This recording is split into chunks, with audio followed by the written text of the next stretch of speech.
The enemy has many spies. Birds, beasts. Something draws near. I can feel it. Get off the road! Hide! Always remember, Frodo, the ring is trying to get...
The Lord of the Rings, The Fellowship of the Ring, 2001. Analyses and Explanations. This analysis delves into the narrative, themes, and craft of Peter Jackson's cinematic adaptation, exploring its layers beyond the epic adventure. The film is not merely a translation of Tolkien's text, but a reinterpretation shaped for visual storytelling, beginning with a crucial historical prologue absent from the novel's opening. This choice immediately establishes the ring's cosmic significance and Sauron's tangible threat, framing the entire quest within a mythic war between light and darkness. The Shire is introduced not just as a homeland, but as an ideal of pastoral innocence, a state of being that the ring and the wider world will inevitably corrupt and violate. This contrast between the homely and the horrific is the film's foundational tension. The character of Frodo Baggins serves as the emotional and moral compass. His heroism is meticulously built on reluctance and burden, a key thematic departure from conventional action narratives. The film expertly visualizes the ring's influence, not as an overtly evil artifact, but as a seductive whisper, a weight that makes the world grow dim and heavy for its bearer. This is achieved through subjective sound design, visual filters, and Howard Shore's haunting leitmotif, the ring theme.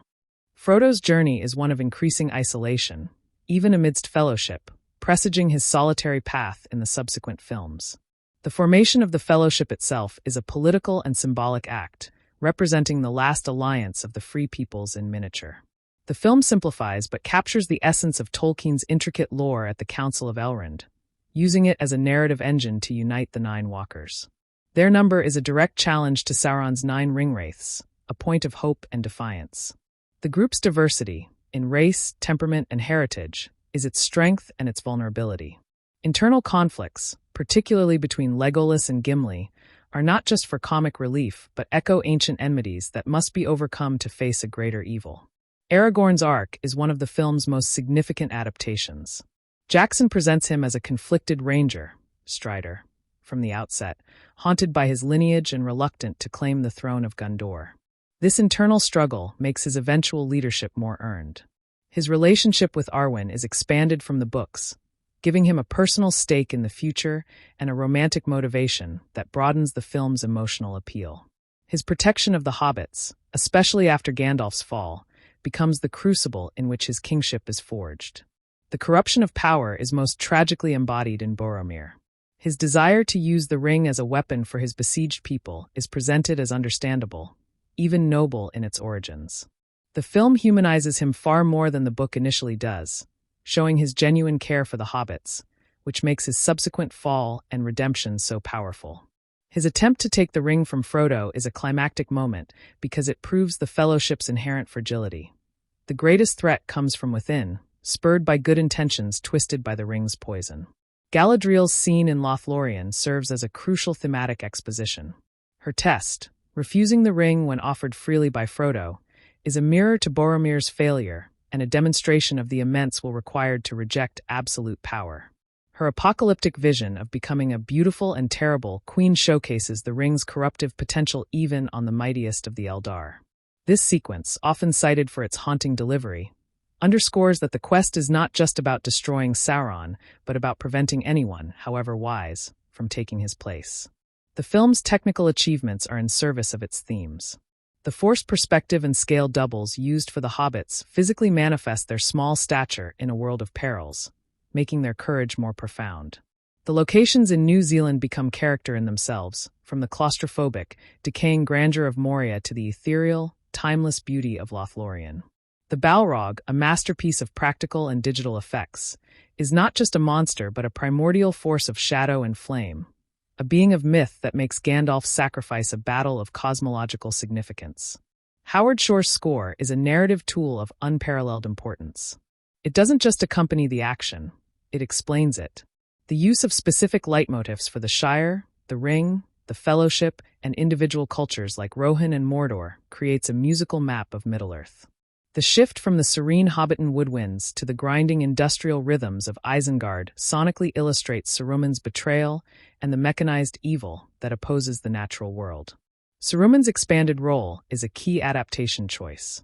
By making him an active antagonist who commands storms, breeds Uruk-hai, and battles Gandalf directly, the film provides a clear, present villain while Sauron rebuilds his strength. This creates a more dynamic first act and visualizes the concept of the treachery of wise men. His transformation of Isengard into a factory of war is a powerful visual metaphor for industry despoiling nature, a theme dear to Tolkien. The relationship between Frodo and Sam is the emotional core that grounds the epic scale. Sam is introduced not as a mere servant, but as a loyal friend whose practicality and earthy wisdom complement Frodo's increasing spiritual burden. His decision to follow Frodo into the water at the end, "I made a promise, Mr. Frodo," redefines the Fellowship. It is no longer the Grand Alliance, but the steadfast bond of friendship that will see the quest through. This moment encapsulates the film's thesis that true heroism lies in love and loyalty, not in power. The breaking of the Fellowship is therefore not a failure, but a necessary evolution. The quest was always too great for a unified group, as the ring's power would inevitably sow discord. The trio of paths, Frodo and Sam heading to Mordor, Aragorn, Legolas, and Gimli pursuing the captured Merry and Pippin, and the implied solitary journey of Boromir's body, sets the stage for the trilogy's expanding narrative. It transforms a linear journey into a multifaceted war. In its cinematic language, the film consistently uses close-ups on hands and eyes to tell its story. The ring is constantly handled, gazed upon, and coveted. The Eye of Sauron is not just a symbol but a literal presence, searching with a piercing beam of light. This visual focus connects characters through their gaze upon the ring, linking Boromir's longing, Galadriel's test, and Frodo's burden in a chain of temptation. The film also grapples with the theme of fading and passing ages. The elves are preparing to leave Middle-earth, and the world of men is ascendant but flawed. Rivendell and Lothlorien are depicted as havens of memory and light, literally glowing, in contrast to the dark, forward-marching industrialism of Isengard and Mordor. Aragorn stands as the bridge between these ages, heir to the ancient Númenórean lineage, but also a rugged man of the present wilderness. Merry and Pippin, often comic relief, serve a vital narrative purpose. Their impulsiveness forces action, from their irresponsible fire in the wilderness that attracts the Nazgul to their later diversion that saves Frodo. They represent the innocent, carefree spirit of the Shire that is thrust into a world at war. Their kidnapping is the catalyst that redeems Boromir and sends the three hunters on their path, ensuring that every member of the Fellowship, however small, alters the fate of the world. Ultimately, The Fellowship of the Ring is a film about the end of innocence and the beginning of responsibility. It masterfully sets up a world where evil is both a towering external force and an intimate internal whisper. Its genius lies in balancing spectacle with intimacy, ensuring that every battle, whether against a cave troll in Moria or against one's own desire on the slopes of Amon Hen, carries equal emotional weight. It established a new benchmark for fantasy filmmaking by insisting that the genre's true power lies not in escapism, but in a profound reflection on power, corruption, friendship, and the persistent, humble courage required to keep the darkness at bay. The Fellowship may break, but the quest, and the film's enduring legacy, is firmly cemented. Peter Jackson's film brilliantly translates Tolkien's textual depth into a visual language, where every frame feels drawn from a living history. The opening prologue starkly establishes the ring not as mere jewelry, but as an artifact of concentrated malice and will. This cinematic choice immediately immerses the audience in the high stakes of a mythological war, setting a tone of grave consequence. The Shire's introduction, bathed in warm, golden light, embodies an ideal of peace and simplicity that the narrative will violently disrupt. This pastoral innocence serves as the emotional baseline, the paradise that must be left behind and later fought for. Frodo's characterization hinges on a profound vulnerability that makes his burden palpable. His heroism is a quiet, resilient acceptance of a duty he never sought. The film's technical mastery visualizes the ring's corrosive influence through subtle shifts in sound and light. Subjective camera angles and a muffled auditory landscape convey Frodo's growing disconnection from the world.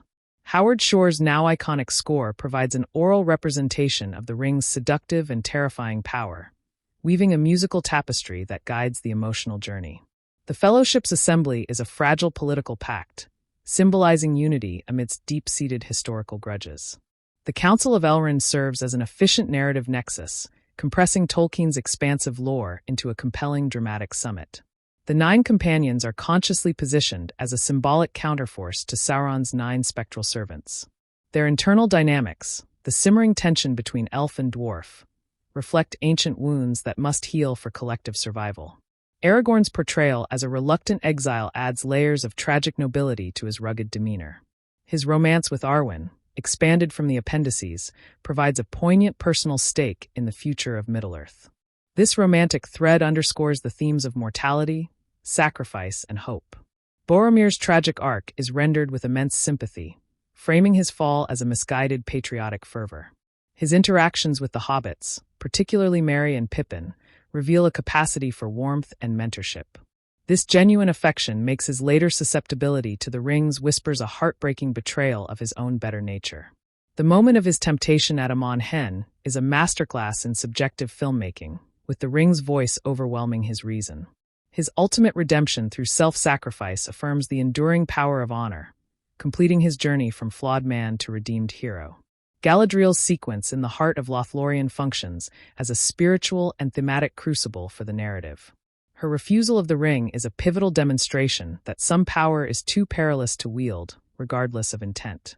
The terrifying vision she projects of a radiant, tyrannical queen illustrates the ring's ultimate promise, a beautiful damnation. This scene reinforces that the quest is as much about resisting the temptation to replace Sauron as it is about destroying him. The realm of Lothlorien itself, existing outside of time, represents a fading memory of the world's magic, a last bastion of the Elder Days. The film's production design is a testament to building a believable, lived-in world, from the earthy hobbit holes to the stone citadels of men. The ingenious use of forced perspective and scaled sets physically enforces the hobbit's vulnerability in a landscape built for larger races. New Zealand's diverse topography becomes an active participant in the story, its mountains, forests, and rivers shaping the journey's challenges. The Balrog's design, a creature of shadow, flame, and ancient terror, elevates Gandalf's confrontation in Moria from a battle to a mythic clash of fundamental forces. Howard Shore's compositional genius lies in assigning distinct musical identities to cultures and concepts. The Shire's themes, full of rustic melody, are gradually fragmented and minor key as the hobbits venture farther. The grinding, percussive metal of the Isengard motif sonically paints Saruman's industrial evil. This leitmotif technique provides an emotional and narrative guidewire, enriching the story without a single line of dialogue. The score binds the epic and the intimate, ensuring the personal struggles are never lost in the spectacle. Saruman's expanded role provides a formidable secondary antagonist, embodying the corruption of wisdom by pride and the desire for order. His transformation of Isengard into a polluted factory, with its pounding forges and destroyed forests, is a powerful ecological metaphor. The magical duel with Gandalf visualizes a war of wills, making their ideological conflict physically dramatic. This choice gives the first film a centralized villainous presence, making the threat immediate and personal beyond the distant eye of Sauron. The core relationship between Frodo and Sam is the story's unwavering moral and emotional anchor. Sam's loyalty is framed not as servitude, but as the courage of steadfast love and common sense. His perspective often grounds the ethereal or terrifying in simple, honest terms. The moment he enters the river Anduin, refusing to be parted from Frodo, is the true, unbreakable formation of the quest's ultimate fellowship. It signifies that the Grand Alliance may shatter, but the bonds of simple friendship will endure the darkness. The dissolution of the Fellowship at Amon Hen is a necessary narrative fracturing, driven by the ring's inherent divisive power. It transitions the story from a singular journey to a multi-front conflict, widening the scope of the war. Aragorn's decision to let Frodo go and instead protect Merry and Pippin defines his kingship as one of compassionate wisdom, not control. The splitting of the paths sets in motion the intertwined narratives that will dominate the next two films, creating a complex tapestry of simultaneous action. The film's visual syntax consistently focuses on the intimate, eyes widening in temptation, hands trembling as they reach for the ring. This creates a language of craving and resistance that is universally understandable. The omnipresent gaze of Sauron, manifested as a sweeping searchlight, makes the feeling of being hunted palpable and oppressive. These recurring motifs tie characters together through their shared experience of the ring's allure. From Bilbo's moment in Rivendell to Boromir's final, desperate lunge that a profound melancholy permeates the film, a sense of an age slipping into the past. The elven realms glow with a fragile, otherworldly light, representing wisdom and beauty that will soon depart from the world. This elegiac tone contrasts sharply with the brutal, industrial future represented by Isengard.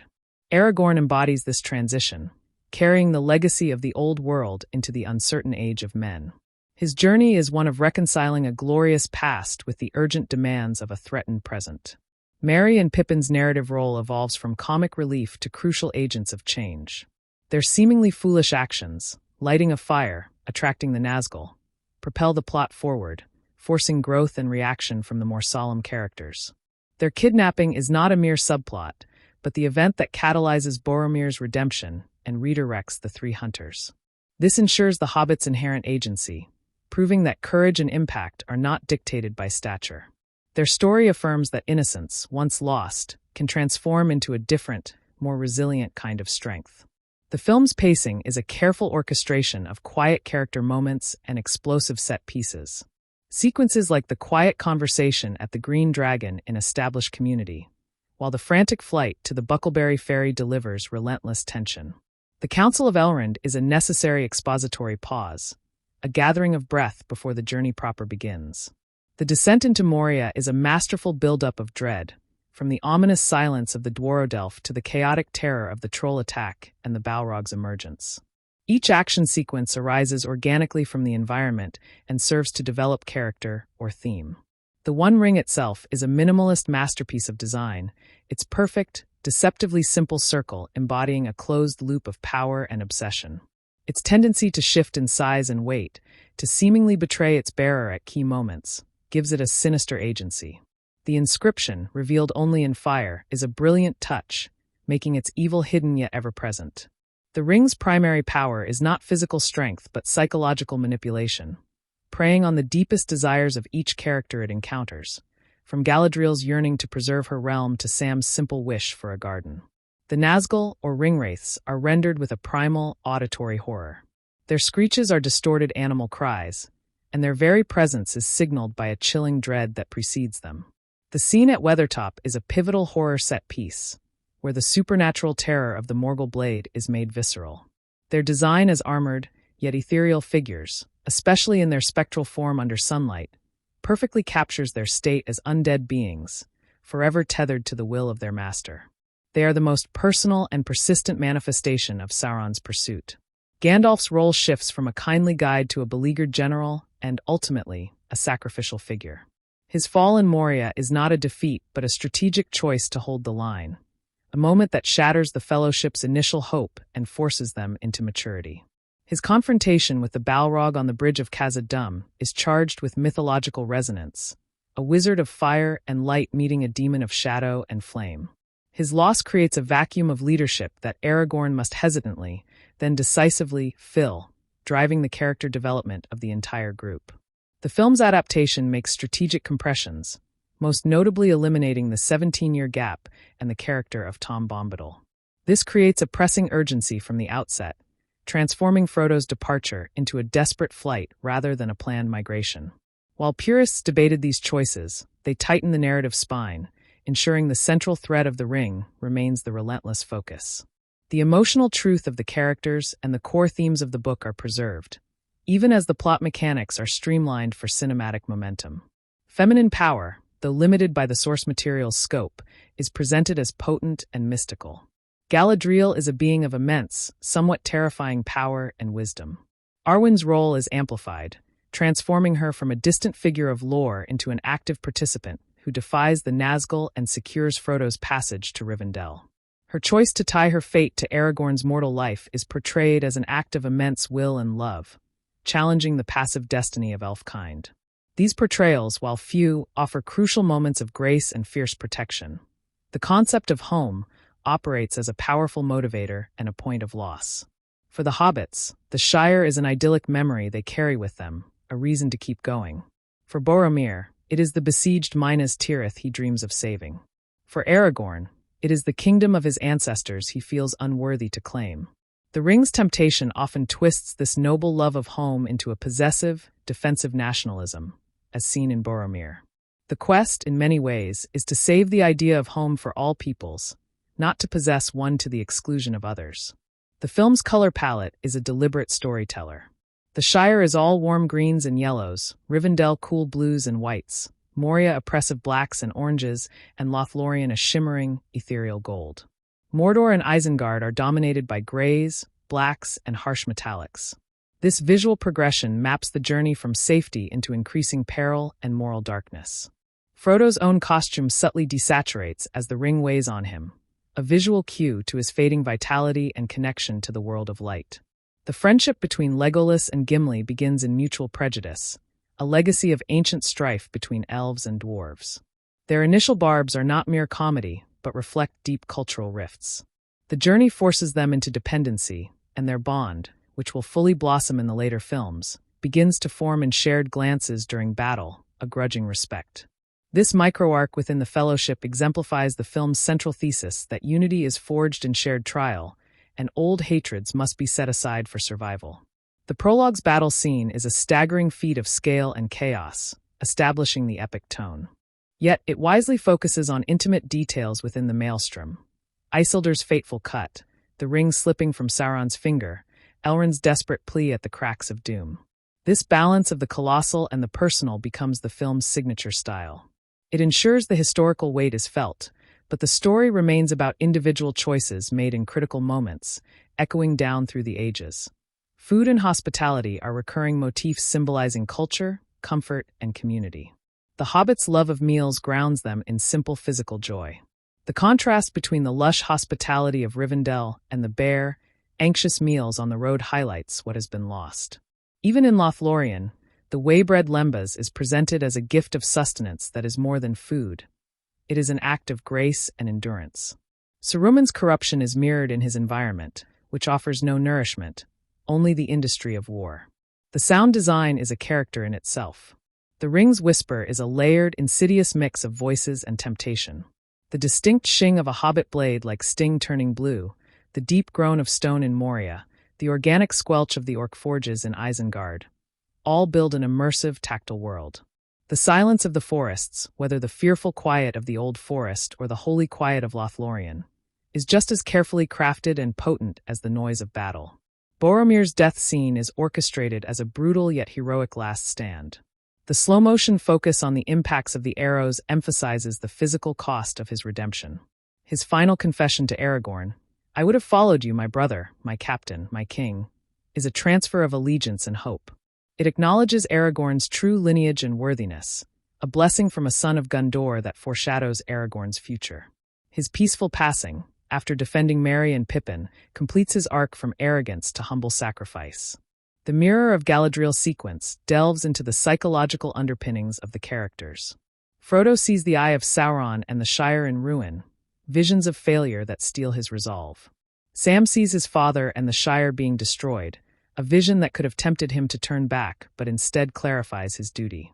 The mirror reveals not a fixed future, but potentialities shaped by choice, reinforcing the theme of free while operating within a framework of fate. It is a moment of terrifying clarity for the hobbits. The film establishes a clear moral hierarchy of weapons and warfare.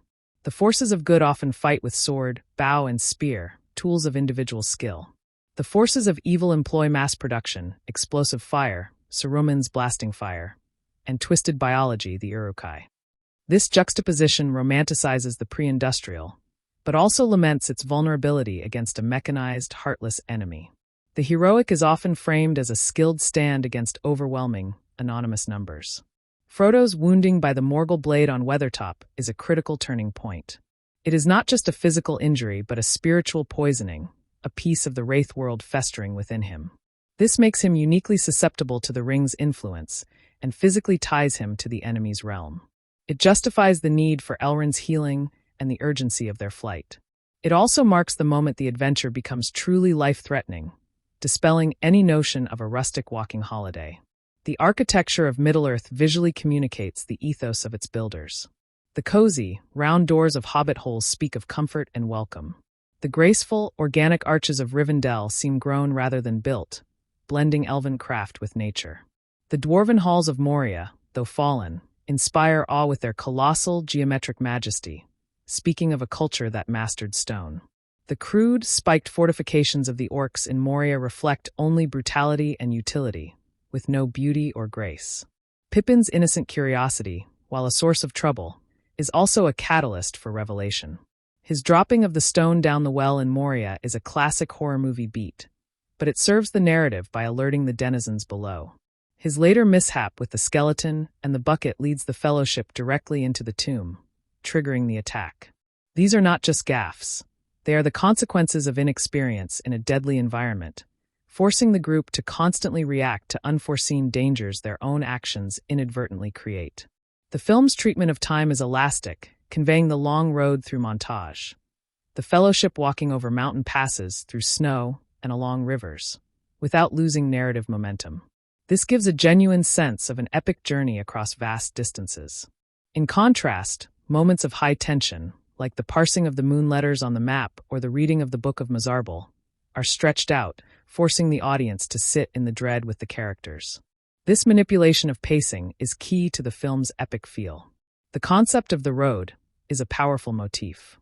Bilbo's line about stepping out your front door is the thesis for the entire adventure. The road represents the unknown, danger, but also growth and destiny. It is the antithesis of the Shire's static comfort.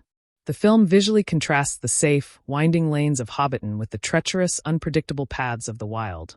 The rocky passes of Caradhras, the dark road under the mountains, the shifting forests. To go on the road is to accept change and peril. Elrond embodies the weary wisdom of immortal beings who have seen too much war. His skepticism about men, rooted in Isildur's failure, makes his decision to host the council and support the quest an act of profound, reluctant hope. He represents the choice to engage one last time, despite the cost and the risk of another betrayal. His realm is a sanctuary, but he knows sanctuaries cannot hold forever against the gathering storm. His role is that of a strategist who must trust the fate of the world to the most unlikely of agents. The Uruk-hai, bred by Saruman, are a significant upgrade from the ordinary orcs. Bigger, stronger, and able to travel by daylight, they represent the new, more potent face of evil. Their introduction at Amon Hen marks an escalation in the threat level. Their sheer physicality and relentless pursuit make them a tangible, terrifying enemy for the climax. Lurtz, their leader, is a visceral antagonist whose brutal birth and mindless aggression contrast sharply with the individuality and moral conflict within the Fellowship. The film's ending is deliberately anticlimactic and somber, a bold choice for a blockbuster. There is no triumphant reunion, only separation and resolve.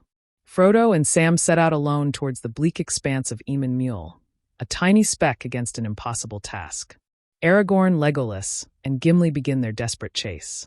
The music swells not with victory, but with determined, melancholy purpose.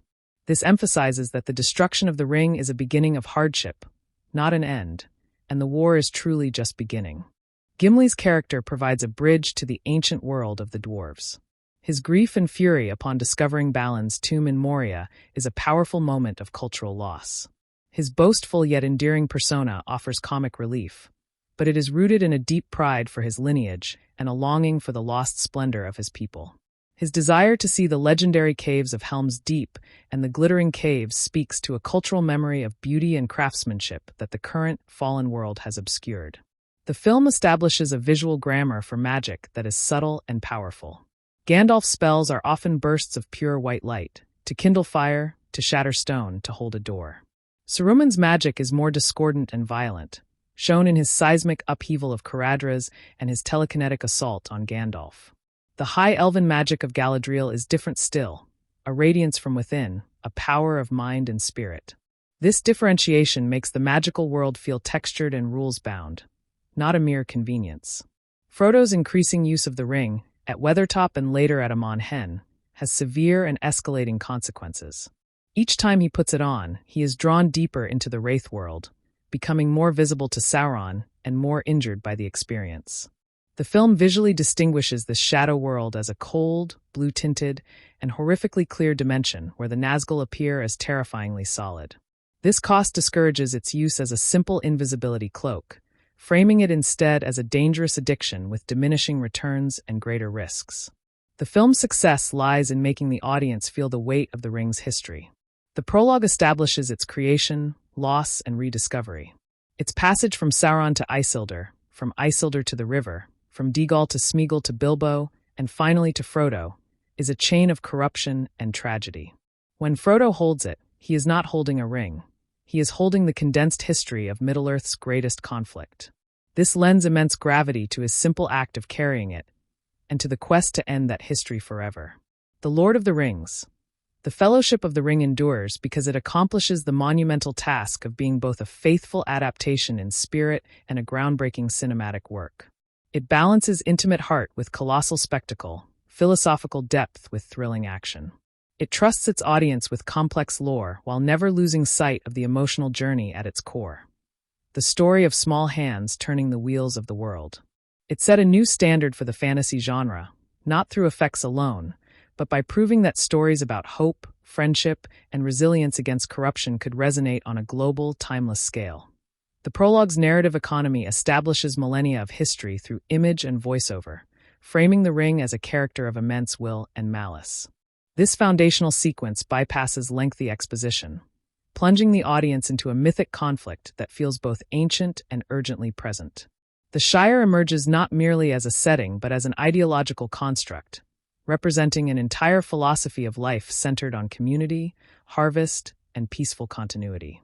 Its deliberate sensory richness, the smell of grass, the taste of ale, creates a tangible paradise whose potential loss motivates the entire emotional arc. Frodo's psychological journey is mapped through his evolving relationship with the physical space of the ring. Initially kept in an envelope, then on a chain, it becomes an increasingly heavy gravitational pull distorting his perception. The film cleverly externalizes internal conflict through weather and light. Sunshine fades to gloom in the ring's presence, and wholesome environments feel thin and perilous. Shore's score utilizes a descending chromatic motif for the ring, a musical representation of an inescapable spiral, which weaves into other themes as temptation grows. The Council of Elrond operates as a geopolitical microcosm, where ancient alliances and fresh grievances clash in verbal debate. Each representative speaks not just for themselves but for the fate of their entire culture, compressing a world's worth of tension into a single chamber. The decision to send the ring into Mordor is less a triumphant plan and more a desperate acknowledgement that no safe haven can contain its evil indefinitely.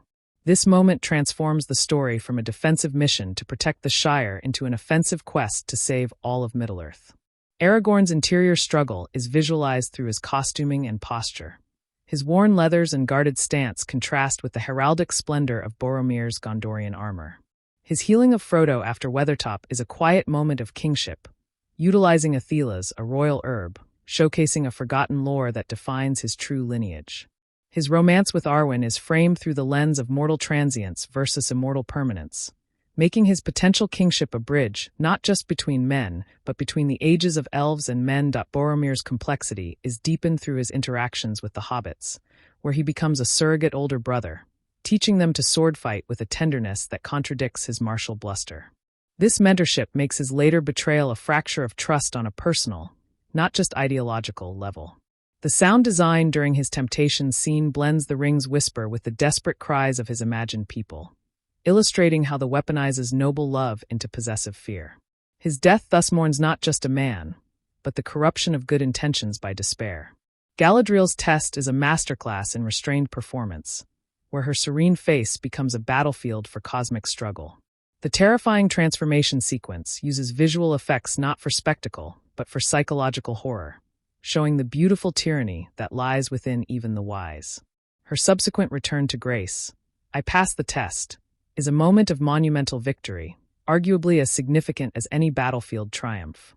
Her gift of the Phial of Light is a literal and metaphorical tool, a star to hold against the deep dark, symbolizing hope as an active weapon. The production's use of bigatures, massive, detailed miniatures for places like Rivendell and the Doors of Durin, granted a physical realism and weight that pure CGI could not achieve at the time. This tactile authenticity extended to weapons and armor, hammered and weathered by real smiths, making every item feel owned and used. The location scouting transformed New Zealand's landscapes into emotional signifiers. The oppressive rain in the Eamon Mule would later reflect Frodo and Sam's despair, while the autumnal grandeur of Lothlorien conveyed both beauty and elegy. Shore's compositional structure often pits musical forces against each other, such as the serene elven choirs clashing with the grinding machinery of the Isengard motif. The development of the Fellowship theme itself is a narrative device. Introduced fully in Lothlorien, it represents the ideal of unity, and its subsequent fragmentation in later scenes musically foreshadows the group's breakup. The use of a solo boy soprano for the Ring's theme adds an unnerving layer of innocent corruption, a siren song that is both beautiful and utterly destructive. Saruman's corruption is meticulously shown, not told. His white robes slowly gain gray stains, his chamber fills with the smoke and schematics of war, and his voice, once akin to Gandalf's, grows colder and more metallic. The scene where he breeds the Uruk-hai in the mud pits is a grotesque parody of creation, positioning him not just as a traitor, but as a perverse anti-life force.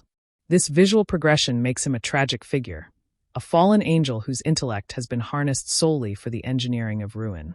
The Sam and Frodo dynamic is rooted in a class distinction that the film subtly acknowledges but transcends. Sam's role as a gardener is foundational. He understands growth, nurture, and the patience required for things to bloom. This makes him the perfect bearer of hope, as he instinctively cares for Frodo as he would a besieged plant. His moment of carrying Frodo in the river prefigures his ultimate role as the true sustainer of the quest, the one whose strength is of the heart and will, not of politics or lineage. The breaking of the Fellowship is catalyzed by the geography of Amon Hen itself, a place of seeing, where the conflicting pulls of duty are magnified. Frodo's vision from the seat shows him the War of the Ring already begun, forcing his choice to divert the conflict away from his friends. Aragorn's parallel moment, choosing to protect the defenseless over controlling the quest, defines a king as a servant of his people. The scattering is not a failure of unity, but a necessary diversification of strategy in a multi-front war. The film's cinematography often employs a hobbit-eye view, with low-angle shots making the world seem towering and dangerous, reinforcing their vulnerability. Conversely, high-angle shots in Lothlorien or Rivendell convey a sense of elven oversight and grace. The use of focus pulls during conversations between characters of different sizes is a technical marvel that maintains believable spatial relationships and emotional connection within fantastical constraints, keeping the performances intimate despite the scale differences. The theme of stewardship versus ownership is central. The ring represents absolute ownership, the desire to make the world one's own. In contrast, the free peoples are depicted as stewards. The hobbits of the land, the elves of beauty and memory, Aragorn of the lineage of kings, Gandalf of wisdom and guidance. Boromir's fatal flaw is his shift from wanting to steward Gondor to wanting to own a power to secure it.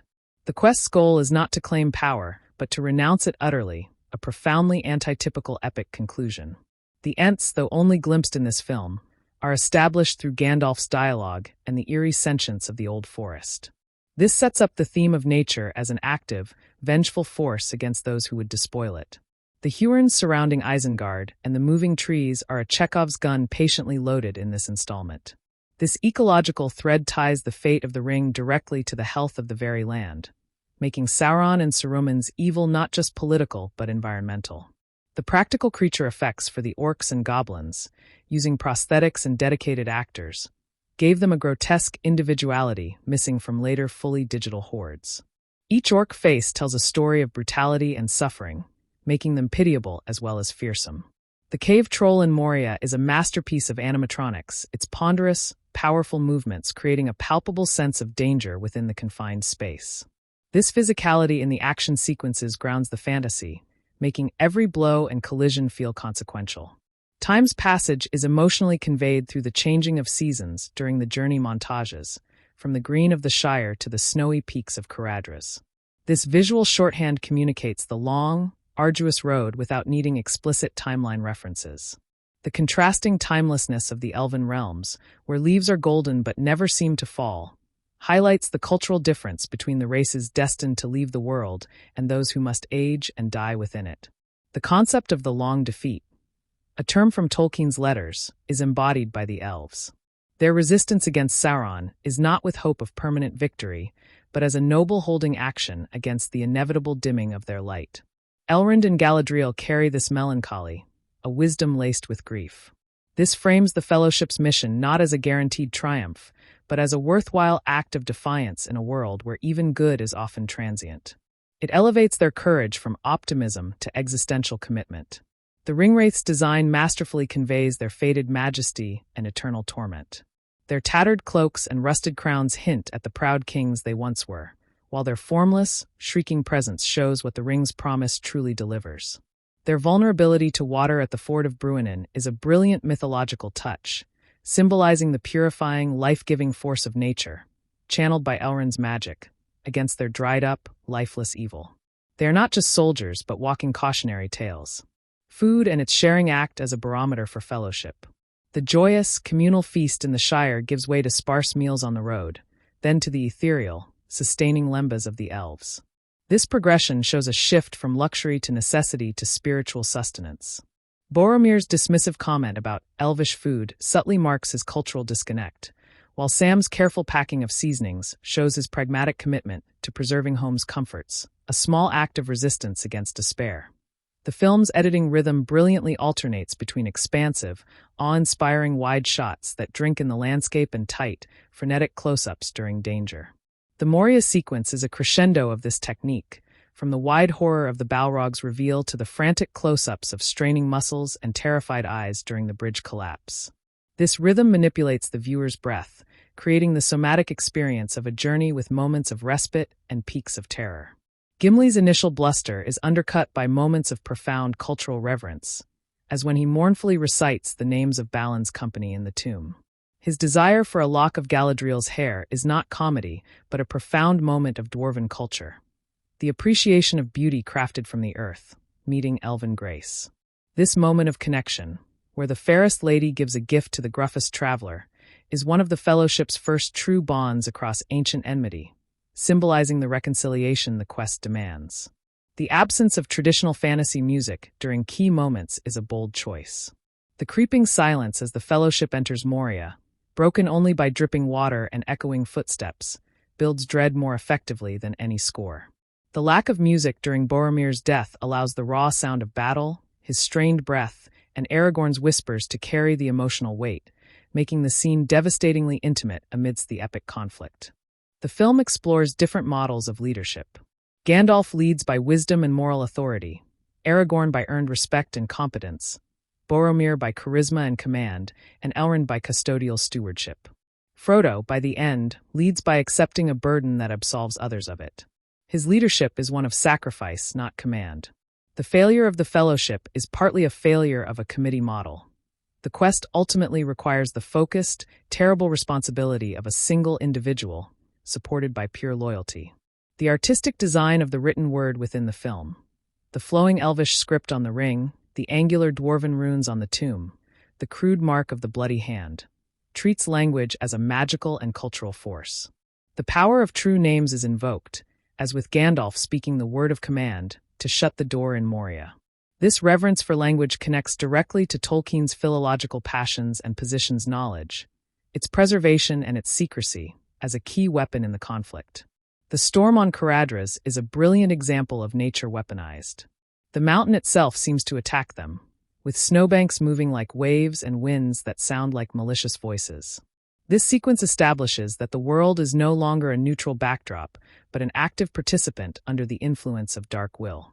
It forces the Fellowship underground, into the historical and psychological depths of Moria, trading a natural peril for a historical and monstrous one.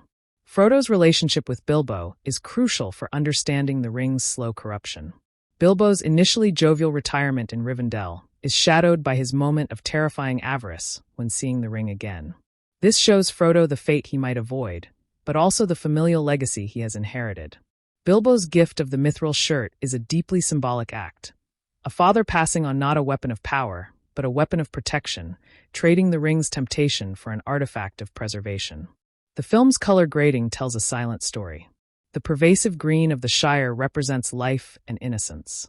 The journey introduces browns and grays of rock and road. Rivendell is in cool, reflective blues and whites, a place of thought. Moria is orange and black, the colors of fire and oblivion. Lothlorien is a dreamlike gold, the color of memory and timelessness. By the end, at Amon Hen and the river, the palette becomes desaturated, reflecting the loss of innocence and the grim road ahead. Merry and Pippin's evolution begins with them as consumers of the Shire's bounty, literal and metaphorical. Their shift from stealing mushrooms to strategically distracting orcs with a dropped Lemba's packet shows a dawning tactical mind. Their kidnapping, while terrifying, removes them from the direct shadow of the ring, allowing their innate hobbit resilience and cleverness to develop in a different, more independent direction. They begin as baggage and become bait, and will later become catalysts. The sound of the ring hitting the floor in Bilbo's house is a chilling, metallic resonance that feels unnaturally heavy, a sonic cue established early. This same sound is echoed when it drops from Isildur's hand in the prologue, and when Frodo drops it in the Council of Elrond. This auditory motif connects these moments of failure and choice across ages, creating a sense of cyclical history. The ring's call is not just visual but acutely auditory, a siren's chime. The architecture of conflict is carefully staged. The battle in the Chamber of Mizarble is a claustrophobic fight for survival in a tomb, symbolizing a struggle against the dead past. The skirmish at Amon Hen is a scattered, sylvan battle, representing the fracturing of unity. Each fight is unique in environment, opponent, and tactical challenge, preventing combat fatigue and ensuring each confrontation advances character and theme, never serving as mere spectacle. The film's enduring legacy is partly due to its commitment to functional aesthetics. Everything, from a hobbit's buttoned waistcoat to an elf's flowing robe, appears worn and purposeful within its cultural context. This grounded fantasy made Middle-earth feel historically plausible, a place with dirt, sweat, and mendable clothing. This aesthetic commitment allowed audiences to emotionally invest in the world as a real place, making the stakes of its potential loss profoundly affecting. The Lord of the Rings. The Fellowship of the Ring stands as a monumental achievement in holistic filmmaking, where every department, from costume to sound to visual effects, served a unified thematic vision. It succeeded not by diluting Tolkien's complexity, but by distilling its essence into a cinematic language of immense power and poignant intimacy. The film remains a testament to the idea that the grandest stories are ultimately about the smallest choices, the quietest bonds, and the enduring courage to carry a light into the gathering dark. The narrative's philosophical underpinnings are deeply rooted in a pre-modern worldview where good and evil are tangible forces, yet the film wisely avoids simplistic binaries by focusing on internal moral corrosion. This tension between external conflict and internal decay is the engine of the drama, ensuring characters are never mere archetypes but embodied ethical battlegrounds. The film's enduring resonance lies in this delicate balance, offering epic spectacle that never overshadows intimate human and hobbit struggle. Every grandiose landscape shot is ultimately answered by a close-up of a worried face, grounding the mythology in palpable emotion and psychological realism that transcends its fantasy setting. Bilbo's opening monologue serves as a crucial thematic primer, establishing the Shire not just as a place, but as a state of mind characterized by comfort and continuity. His description of hobbits as creatures who love peace and quiet underscores their fundamental unsuitability for the epic quest to come, making their involvement all the more heroic. The sudden shift in his demeanor when the ring is mentioned, a flicker of sinister possession crossing his face, is our first real glimpse of the artifact's true power. This moment of quiet horror in a sunny setting establishes the film's core aesthetic: darkness encroaching upon light, corruption festering within innocence. Gandalf's subsequent grave reaction confirms that a domestic discomfort has revealed a world-ending threat. The journey from Bag End to Bree masterfully charts Frodo's escalating peril and the shrinking of his world. Each stop, the terror of the Nazgul in the woods, the false sanctuary of the prancing pony, tightens the noose, transforming a leisurely escape into a desperate flight. The film uses these early sequences to establish the rules of its danger. The ringwraiths are drawn to the ring's use, borders and inns offer no true safety, and trust must be cautiously earned. The introduction of Strider in the shadowy corner of the inn shifts the genre, moving from pure flight to a guarded alliance with a dangerous protector. This leg of the journey is a protracted nightmare, stripping away Frodo's security layer by layer until only risky faith remains. The Council of Elrond's dramatic power stems from its function as a narrative crucible, where exposition is delivered not as dry history, but as heated argument and personal testimony. Boromir's recounting of Gundor's plight grounds the mythic struggle in immediate, human suffering, while Legolas and Gimli's barbs give historical enmity a face. Elrond's role as moderator is critical. He is the memory of past failures, cautioning against the easy solution. The Council's ultimate decision, to destroy the ring, is a triumph of humility over pride, a collective agreement to choose the hardest path for the good of all. It is here that the Fellowship transitions from a concept to a sworn brotherhood, their shared purpose forged in the full knowledge of likely doom. Moria represents the antithesis of the Shire, a vast, interior, sunless realm where the past is not a comforting memory but a literal tomb.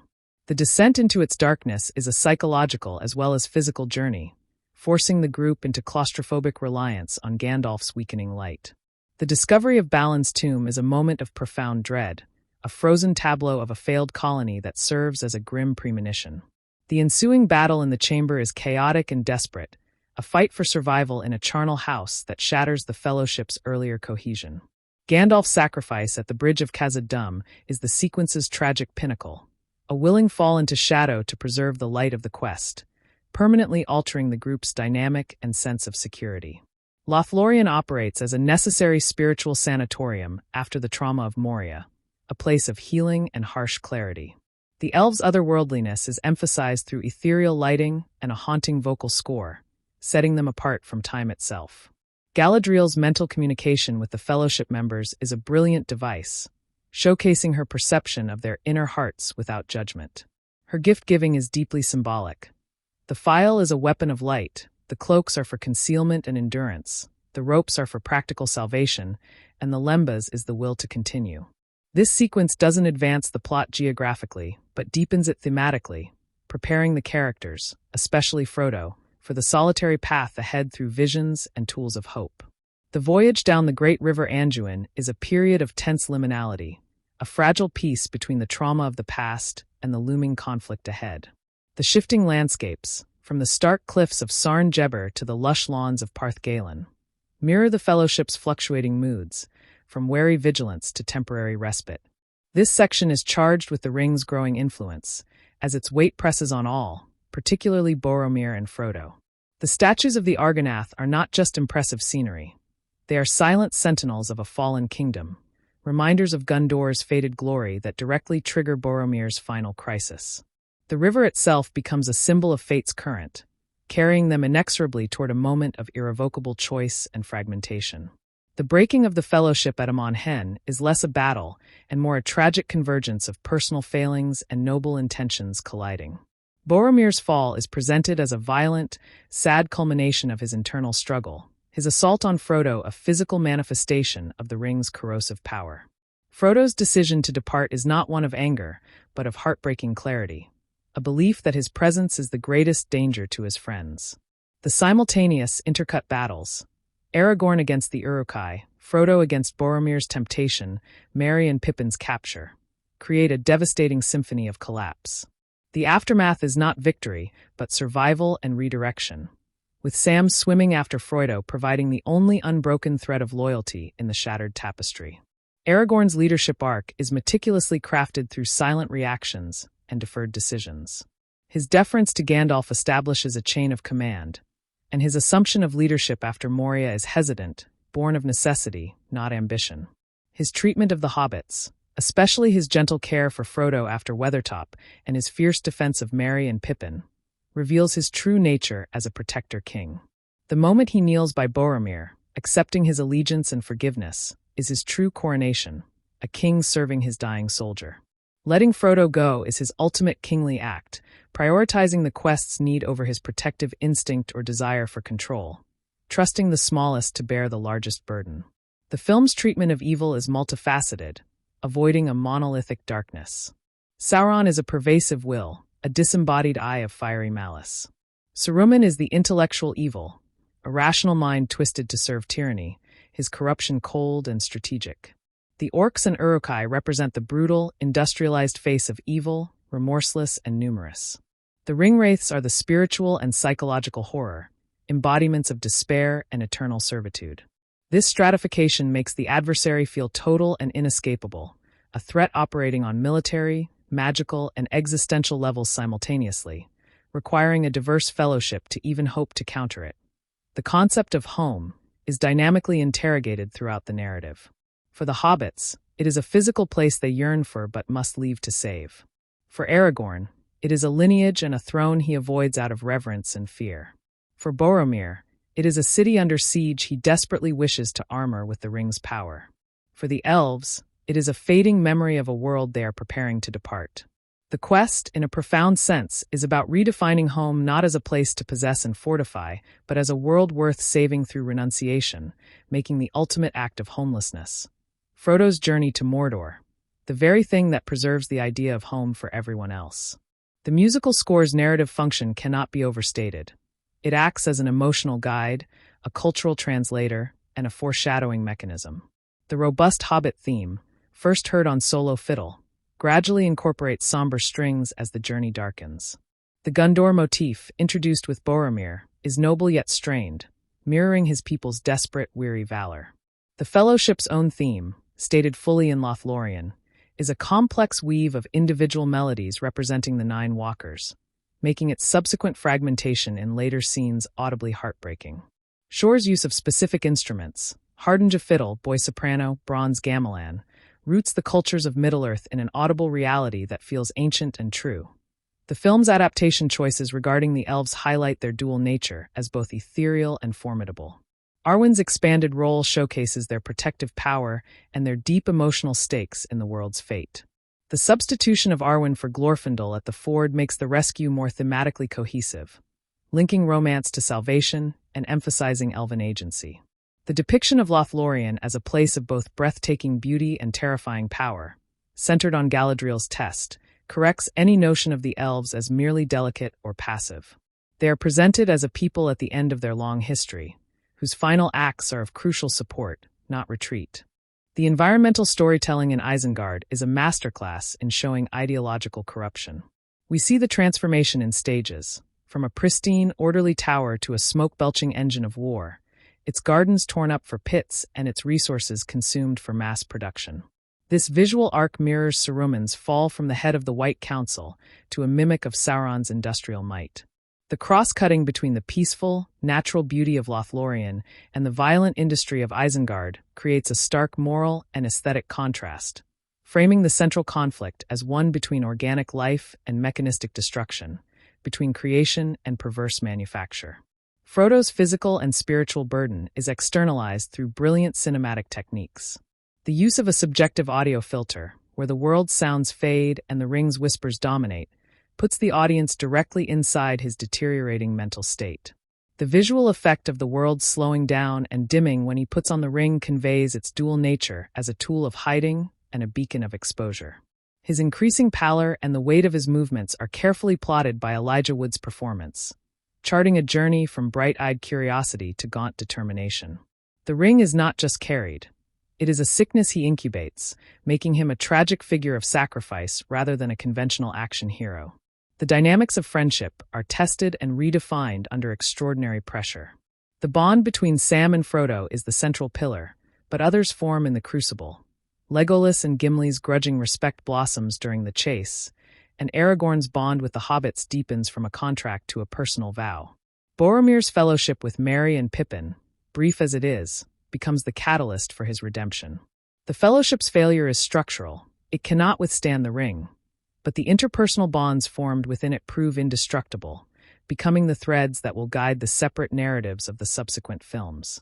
The group shatters, but the relationships forged within it become the new, dispersed foundation for hope. The film's pacing is an orchestral composition in itself, moving between adagio moments of lore and character and allegro bursts of sheer terror. The extended sequence in the Shire allows the audience to inhabit its peace, making its loss palpable. The creeping dread of the Nazgul pursuit builds almost unbearable tension before the release of the flight to the ferry. The council provides a necessary intellectual breather, while the descent into Moria methodically tightens the screws of suspense until they snap in violence. This rhythmic control allows the nearly 3-hour runtime to feel not long, but appropriately epic, giving weight to both contemplation and action. The symbolism of light is a persistent and powerful visual motif. It begins with Gandalf's staff and fire in the dark places, represents the elven realms as havens of contained radiance, and culminates in the gift of the Phial of Galadriel, a literal star to hold against the dark. Conversely, the forces of evil either extinguish light, the Balrog's shadow, or pervert it into harsh, industrial glare, the fires of Isengard and Mordor. This dichotomy makes the struggle tangible. The Fellowship carries light into darkness, and their success is measured by their ability to keep their own inner lights, hope, loyalty, courage, from being swallowed by the encompassing shadow. The portrayal of history is not as a dead record, but as a living, pressing force on the present. The characters walk through landscapes littered with the ruins of older, greater kingdoms, the fallen statues of the kings of men, the empty halls of Moria, the fading glory of Gondor. This imbues the world with a profound melancholy, a sense of long decline. The quest, therefore, is not to restore a golden age, but to prevent a final, irreversible descent into eternal night. The weight of past failures, particularly Isildur's, hangs over every decision, making the current mission a chance for a species, for mankind and hobbitkind, to learn from history rather than repeat it. The film's legacy is cemented by its unwavering commitment to emotional truth within a fantastical framework. It never asks the audience to believe in hobbits or elves first. It asks them to believe in fear, loyalty, temptation, and friendship. The fantasy elements serve as the landscape upon which these universal human emotions are played out at their most extreme. This foundational choice is why the film transcended genre to become a cultural touchstone. It demonstrated that the scale of the conflict is less important than the scale of the heart facing it, and in doing so, crafted a timeless story about the resilience of goodness, not as a naive ideal, but as a difficult, daily practice of choice and sacrifice. The Shire's geographical and conceptual isolation is not an accident, but a deliberate cultural achievement, a refuge cultivated over generations to keep the wider world's turmoil at bay. This insularity makes Frodo's departure a radical act of border crossing, stepping from a known ecology of safety into a geography of myth and danger. The film contrasts the Shire's manageable, domesticated scale with the overwhelming, ancient grandeur of the world outside, visually arguing that innocence is a maintained condition, not a default state. This careful construction of paradise makes its potential loss felt not as abstract political change, but as the extinction of a specific, cherished way of life. Gandalf's initial investigation of the ring is a scientific process applied to a magical object, blending scholarly research with terrifying revelation. His journey to the archives of Minas Tirith, depicted in a montage of crumbling scrolls and intense study, establishes the ring's identity through historical evidence, not just mystical feeling. The fiery inscription's emergence in the hearth at Bag End is a moment of dreadful confirmation, where domestic warmth becomes the medium for revealing apocalyptic truth. This sequence validates Gandalf's authority as both a wise guide and a diligent researcher, grounding the fantasy in a form of rational deduction that makes the supernatural threat more credible and chilling. The Nazgul are introduced not through exposition but through visceral sensory dread. The unsettling stillness of nature, the distorted cry of a distant bird, the unnatural chill in the air. Their pursuit is a masterclass in sustained tension, transforming the pastoral Chetwood into a haunted landscape. The film cleverly withholds their full form for much of the early chase, suggesting terror through sound and reaction shots. This approach leverages the power of suggestion, making the audience complicit in imagining a horror more personal than any prosthetic could achieve. Their eventual reveal at Weathertop is therefore a catharsis of fear, a confirmation of the nebulous dread that has been stalking both Frodo and the viewer. The characterization of Merry and Pippin evolves from comic foils to crucial emotional linchpins, their frivolity masking a latent, untested courage. Their decision to accompany Frodo, born from overheard secrets and loyal friendship, is the first voluntary enlistment in the quest, a choice made without fully understanding the consequences. This distinguishes them from Frodo's burdened destiny and Sam's ingrained devotion. They are the every hobbits who choose adventure out of curiosity and camaraderie. Their presence ensures the Shire is not just a memory to be saved, but a living, breathing companionship that lightens the grimness of the road, their humor a vital defense against despair. The sequence at the Prancing Pony expertly navigates the shift from the existential terror of the wild to the more complicated peril of human society. Bree represents a borderland of morals, where information is currency and anonymity is both a shield and a risk. Frodo's catastrophic slip with the ring is a brilliant narrative device, demonstrating the artifact's agency. It seems to want to be found, creating a crisis that forces Strider's intervention.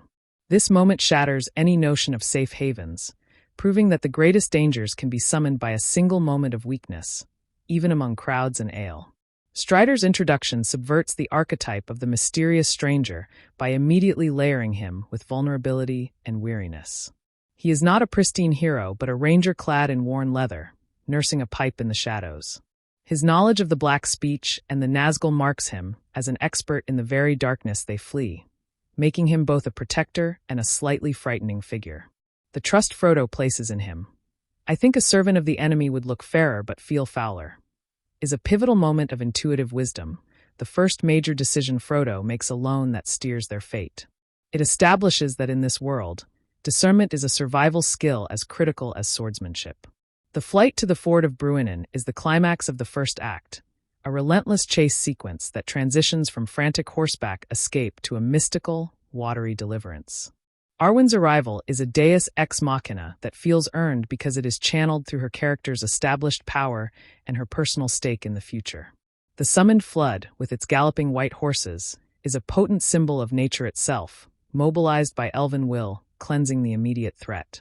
This resolution is cathartic but temporary, a pattern the film will repeat. Victories are never final, only breathing spaces that allow the characters to regroup for the next greater challenge. The extended sequence in Rivendell functions as a narrative and emotional decompression chamber.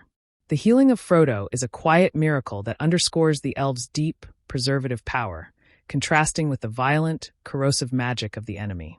The film takes its time here, allowing for conversations about lineage, poetry, and the weight of history, enriching the world beyond the immediate crisis. This deliberate pacing before the council scene is crucial. It makes Rivendell feel like a true sanctuary, a place where time has a different quality, making the decision to leave it all the more momentous and painful for the hobbits. The geography of the quest itself is a character, with each terrain presenting a distinct moral and physical trial. The Misty Mountains are an impassable, ancient barrier, their snows representing nature's pure, indifferent hostility. The choice to go under them through Moria is a descent into history's nightmare, a confrontation with a failed civilization and the monsters that fester in its corpse. Lothlorien offers a forest that is both sanctuary and trial, a golden labyrinth that tests the heart.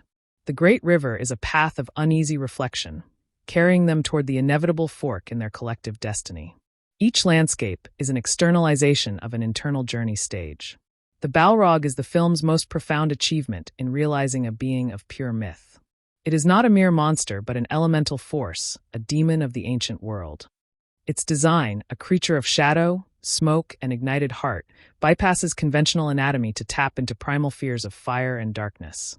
The confrontation on the bridge is not a fight but an exorcism, with Gandalf standing as a line of light against the consuming shadow. The Balrog's whip, a serpentine tongue of flame, and its roaring, inarticulate voice make it a perfect antithesis to the Fellowship's speech, reason, and fellowship. Its defeat costs not just a guide, but a portion of the world's light. The political subtext of the Fellowship's composition is a fragile experiment in diplomacy. It is a microcosm of the Free Peoples, each member representing a faction with its own agendas and historical baggage. The unspoken tension between the representatives of Gondor and the heir of Isildur, between elf and dwarf, is as much a threat as any orc attack. The quest's success depends on these ancient disputes being set aside, making the Fellowship a walking peace treaty. Its eventual fracture is thus also a political failure, a sign that the old alliances are too brittle to bear the ring's weight, forcing a new model of resistance based on smaller, more agile bonds. The film's use of languages elevates it from mere fantasy to a work of cultural anthropology. The snippets of Black speech, Elvish, and Dwarvish are not gibberish but fully constructed tongues, lending each race a profound sense of history and identity. The harsh, guttural sounds of Orc speech contrast sharply with the flowing, melodic Sindarin of the Elves, creating an auditory map of the conflict between brutality and grace. This linguistic depth makes Middle-earth feel excavated, not invented, a world that existed long before the camera rolled and whose conflicts are rooted in fundamental differences of thought and expression. The costuming is a silent language of character and culture. The Hobbit's woolens and earthy tones speak of practicality and connection to soil. The elves' fabrics are fluid, seamless, and seem to catch light, reflecting their ethereal nature and mastery of craft. The men's clothing, from Aragorn's worn, travel-stained layers to Boromir's polished heraldic armor, tells stories of exile and duty, of hardship and proud lineage. The Uruk-hai lack individuality in their uniform, armored plating, symbolizing their status as manufactured products of war, not born creatures. Every costume tells a story of origin, status, and journey. The theme of stewardship versus dominion is explored through contrasting relationships with creation. The elves are stewards of forest and memory, the dwarves stewards of stone and craft, the hobbits stewards of land and community. Saruman, in his desire for dominion, perverts stewardship into industry, turning living trees into fuel and fertile earth into poisoned pits. The ring is the ultimate tool of dominion, promising absolute control. The quest to destroy it is therefore an act of supreme stewardship, renouncing the power to dominate in order to preserve the right of all things to exist freely. This ecological and philosophical thread is central to Tolkien's work and the film's moral core. The psychological impact of the ring is differentiated by each character's nature and desire. For Boromir, it promises military salvation for his beloved city. For Galadriel, it offers the power to preserve and elevate her realm into a tyranny of beauty. For Gandalf and Elrond, who understand its full horror, the temptation is to use its power out of desperation, to become a savior through damnation. For Sam, its lure is almost domestic, a vision of turning all of Mordor into a garden. This specificity makes the ring's menace profoundly personal. It does not offer generic power, but a twisted fulfillment of the bearer's deepest, most sincere love, corrupting it into possessiveness.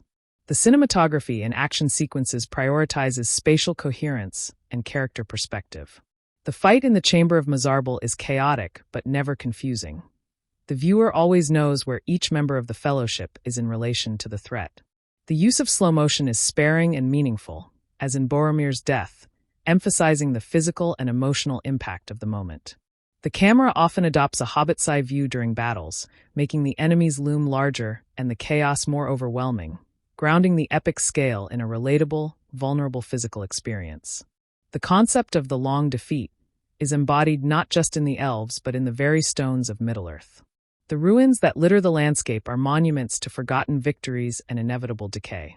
This pervasive melancholy elevates the Fellowship's mission from a simple triumph over evil narrative to a poignant act of defiance in a universe tilted toward entropy.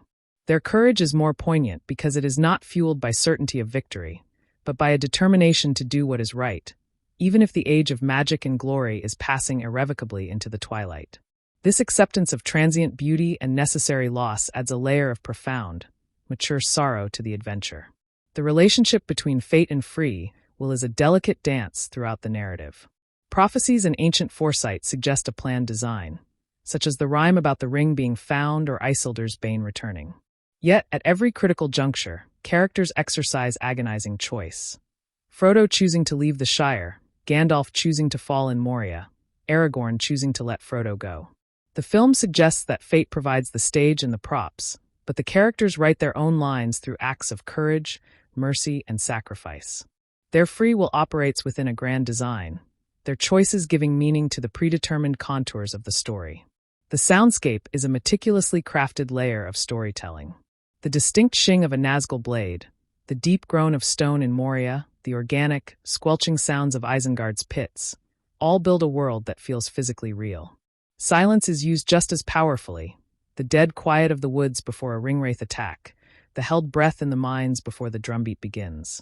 These auditory cues condition the audience's emotions, building unease, dread, and relief with a sophistication that works on a subconscious level, making the world feel alive and responsive to the presence of good and evil. The film's treatment of time is elastic and deeply subjective. The leisurely pace of the Shire gives way to the frantic, disorienting time of flight and pursuit. In Rivendell and Lothlorien, time seems to slow, even stop, offering moments of timeless reflection. The montage of the Fellowship traveling over mountains conveys weeks of arduous journey in minutes, focusing on the emotional and physical toll rather than a literal chronology. This manipulation of temporal perception allows the film to cover vast narrative ground while keeping the focus tightly on the characters' emotional and psychological states at key moments. The moral philosophy of the film is fundamentally anti-utilitarian. The notion that the end justifies the means is the central fallacy of both Saruman and Boromir in his moment of weakness. The quest's core directive, to destroy the ring, not use it, is a rejection of this calculus. It asserts that some methods of victory are themselves a form of defeat, that becoming like the enemy to defeat him is the ultimate loss. This is why the humble, non-power-oriented hobbits are the ideal agents. Their desires are too small for the ring to easily pervert into world domination schemes. Their strength lies in their lack of ambition for control. The visual effects, a blend of practical and digital, were groundbreaking in their service to character and story, not just spectacle. The creation of Gollum, though briefly seen, established a fully realized digital character whose eyes conveyed a tragic history of addiction and ruin. The massive, scaled sets and forced perspective shots made the Hobbit's size difference an unbroken visual reality. The seamless integration of miniatures for cities and castles gave them a tangible, architectural weight. This commitment to integrated, believable visuals created an immersive authenticity that allowed audiences to fully invest in the reality of Middle-earth, a feat that defined cinematic fantasy for a generation. The film's legacy is ultimately cemented in its successful translation of Tolkien's central theme, that hope is found not in power or glory, but in ordinary kindness, stubborn loyalty, and the courage to resist despair. It presented a vision of heroism that was collective, sacrificial, and accessible. By centering the emotional journeys of its characters within a visually staggering world, it achieved a rare alchemy. It proved that a story about hobbits, rings, and elves could speak with profound gravity about the very real human struggles against corruption, the value of friendship in dark times, and the enduring strength of the seemingly small. In doing so, The Fellowship of the Ring did not just adapt a book, it expanded the emotional and thematic possibilities of blockbuster cinema itself. The film's prologue serves a dual function, providing necessary backstory while establishing a visual and thematic grammar for the entire trilogy. Its stark contrast between the elegant, high elven armies and the brutal, chaotic hordes of Mordor sets the stage for a conflict defined by aesthetic and moral opposition. The pivotal moment of Isildur's failure is not portrayed as simple weakness, but as a tragic hesitation, a human moment of temptation that echoes down millennia. This choice immediately complicates the myth, suggesting that the greatest perils stem not from external evil alone, but from the flawed responses of those who oppose it. A theme that will define every major character's arc. Frodo's inheritance of the ring is framed not as an act of seeking, but as a burden passively received, a stark contrast to epic heroes who claim their destinies through action. His initial possession of it is almost casual, stored in a simple envelope, unaware of the gravitational pull it exerts on the world around him. This innocence makes his gradual awakening to its danger a process of shocking disillusionment, as the cozy confines of Bag End become infiltrated by a history of violence and betrayal. Gandalf's role here is crucial as the revealer of painful truths, a mentor who must guide his pupil not toward power, but toward the terrifying acceptance of a suicidal task. The journey through the Old Forest and to the house of Tom Bombadil was wisely excised, a decision that streamlines the narrative but also removes a crucial layer of the book's mythos concerning the ancient, untamed spirit of the world. The film compensates by transferring a sense of primal danger to the early Nazgul encounters, where nature itself seems to sicken and recoil at their presence. This compression focuses the threat more directly on Sauron's immediate will, sacrificing the book's richer tapestry of older, stranger dangers for a more linear and urgent cinematic propulsion. The choice underscores the adaptation's central priority, maintaining relentless momentum in the service of Frodo's escalating peril. The Council of Elrond's success lies in its ability to convey exhaustive lore through compelling dramatic conflict. Each speaker is an advocate for their people's pain and perspective, transforming exposition into a riveting courtroom drama where the fate of the world is the verdict. Boromir's passionate plea for Gondor grounds the ethereal conflict in mud, blood, and besieged cities, providing a vital human counterpoint to the elven discussions of ancient history and dwarven tales of lost gold. The Council's ultimate decision, to send a small, secret force rather than an army, is a strategic masterstroke that also serves the film's thematic focus on the power of the seemingly insignificant over brute force. The Fellowship's departure from Rivendell is laden with a profound, unspoken grief, as if the characters are walking from the last true sanctuary into a permanent exile. The hopeful fanfare of the theme is undercut by the solemn, resigned faces of the elves who watch them leave. This moment cements the journey as a point of no return, not just geographically but spiritually. The wide shot of the 9 walkers crossing the bridge, tiny against the colossal architecture, is an iconic image of deliberate vulnerability, a small candle deliberately carried into an overwhelming wind. It visually encapsulates the entire thesis of the quest, fragile hope venturing into vast, hostile history. The failed attempt on the pass of Caradhras is a critical narrative reversal that establishes the active malevolence of their environment. The mountain itself becomes an antagonist, its winds and snows seeming to speak with Saruman's voice. This defeat forces a humbling reconsideration of their path, stripping away the option of taking the high road and condemning them to the low, ancient road through the earth.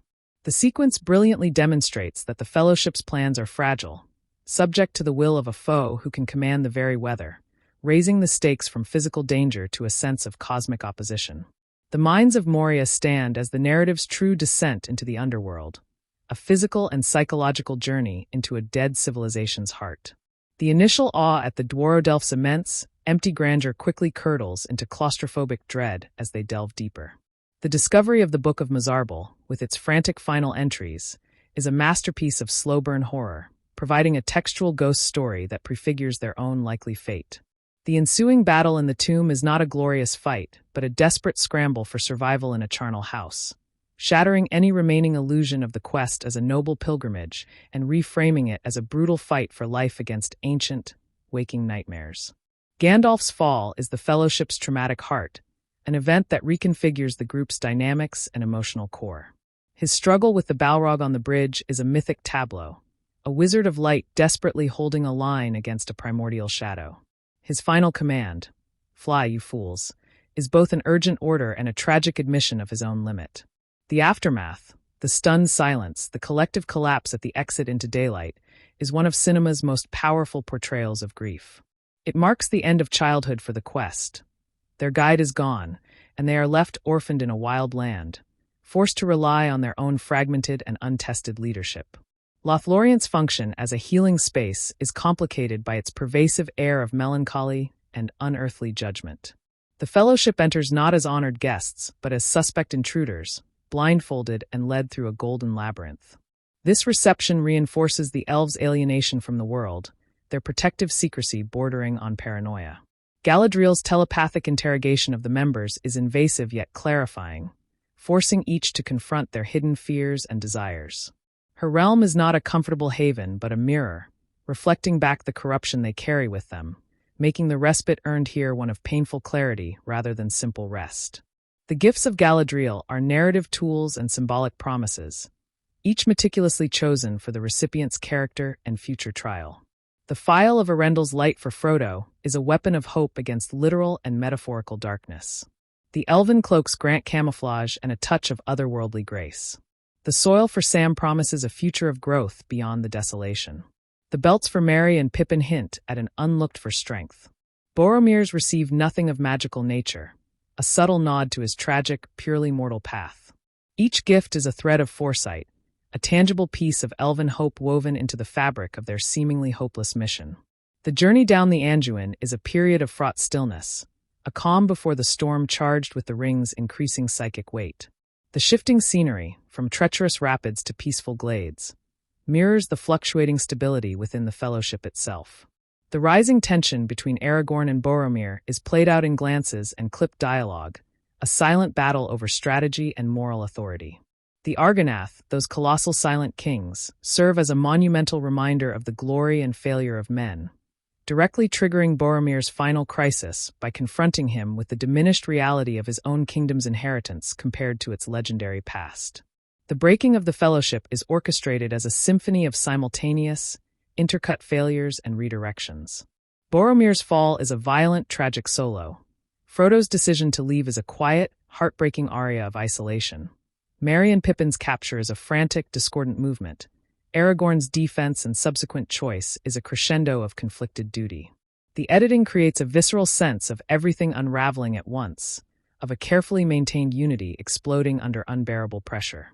This fragmentation is not a narrative defeat, but a necessary narrative mitosis, splitting one story into the multiple, parallel strands that will define the epic's sprawling second and third acts. Aragorn's leadership is forged in the vacuum left by Gandalf's fall, evolving from reluctant competence to resolute command.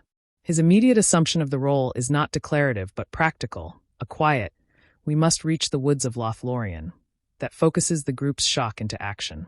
His treatment of Boromir in death, kneeling not as a superior but as a comrade, accepting his pledge, is the true moment he accepts the mantle of kingship, defined by service and compassion. His ultimate choice to let Frodo go, to protect the weaker members instead of controlling the quest, redefines heroism as an act of trust and sacrifice, not possession and dominance. The film's portrayal of evil's industrialization is one of its most potent modern allegories.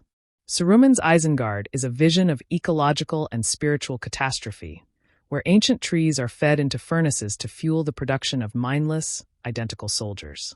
The pounding machinery, the choking smoke, the conversion of living earth into dead gear and iron, all stand in direct, visceral opposition to the organic, growing world of the Shire and Lothlorien. This contrast frames Sauron's ultimate goal not as conquest for its own sake, but as the imposition of a dead, mechanical order upon all living things, making the quest a fight for life's very right to be diverse and untamed. The concept of home is dynamically deconstructed throughout the narrative. For the hobbits, it is a physical place they must leave to save, a paradox that fuels their courage. For Aragorn, it is a throne and lineage he fears to claim, making him a man eternally between homes. For the elves, it is a fading memory across the sea, a home that is both lost and awaiting them. Boromir's fatal flaw is his desire to use the ring to fortify his home, turning stewardship into defensiveness. The quest, therefore, becomes about redefining home not as a place to be walled and possessed, but as a world whose freedom and diversity must be preserved through selfless renunciation. Howard Shore's score is a foundational pillar of the film's emotional and narrative architecture. Its use of leitmotif is Wagnerian in scope, assigning specific musical identities to cultures, characters, and concepts that evolve with the story. The Hobbit theme begins in rustic simplicity, is fragmented during flight, and turns mournful in moments of loss. The Fellowship's own theme, a complex 9-part counterpoint, is only stated in full after the group is formed, and its subsequent variations foreshadow their fracture.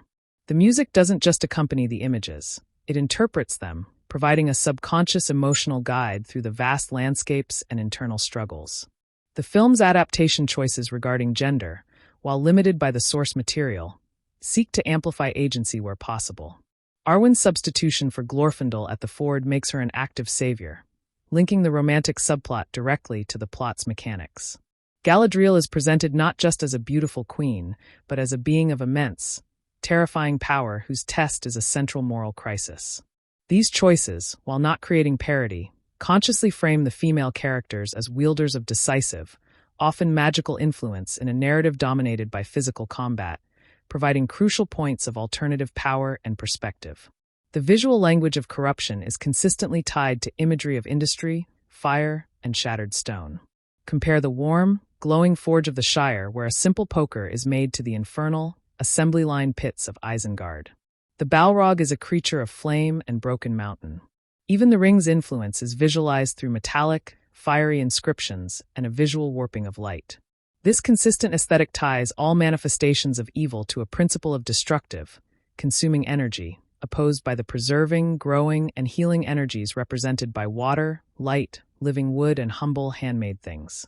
The moral and physical scale is constantly manipulated to emphasize vulnerability and perseverance. The iconic low-angle shots of the hobbits make the world loom over them, while high-angle shots in Rivendell or from Caradra's emphasize their insignificance. Yet the cinematography also elevates them. Frodo framed heroically against the sky at the council, Sam standing defiantly on the riverbank.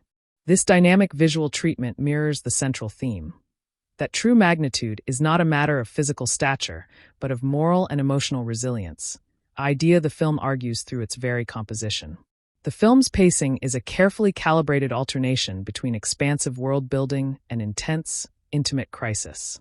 The leisurely opening in the Shire allows the audience to inhabit its peace, making the intrusion of the Nazgul genuinely violating. The frantic chase to the ferry delivers pure adrenaline. The council provides a necessary intellectual respite. Moria builds dread with methodical patience before exploding into chaos. This rhythmic control prevents epic fatigue, ensuring that quiet moments of character development are as compelling as large-scale action, and that the action itself arises from and impacts character. The ending is a masterpiece of anticlimactic resolve, rejecting the traditional triumphant reunion for a tone of solemn, determined parting. There is no victory, only survival and the acceptance of a harder, lonelier path. The final shots, Frodo and Sam as tiny specks against the Eamon mule, Aragorn leading the others into the wild, are images of commitment, not celebration. Howard Shore's music swells not with triumph, but with a sad, noble purpose. This bold choice reinforces the film's core truth. The destruction of the ring is not the end of a story, but the terrible beginning of the real war, and heroism is the will to take the next step into deepening shadow.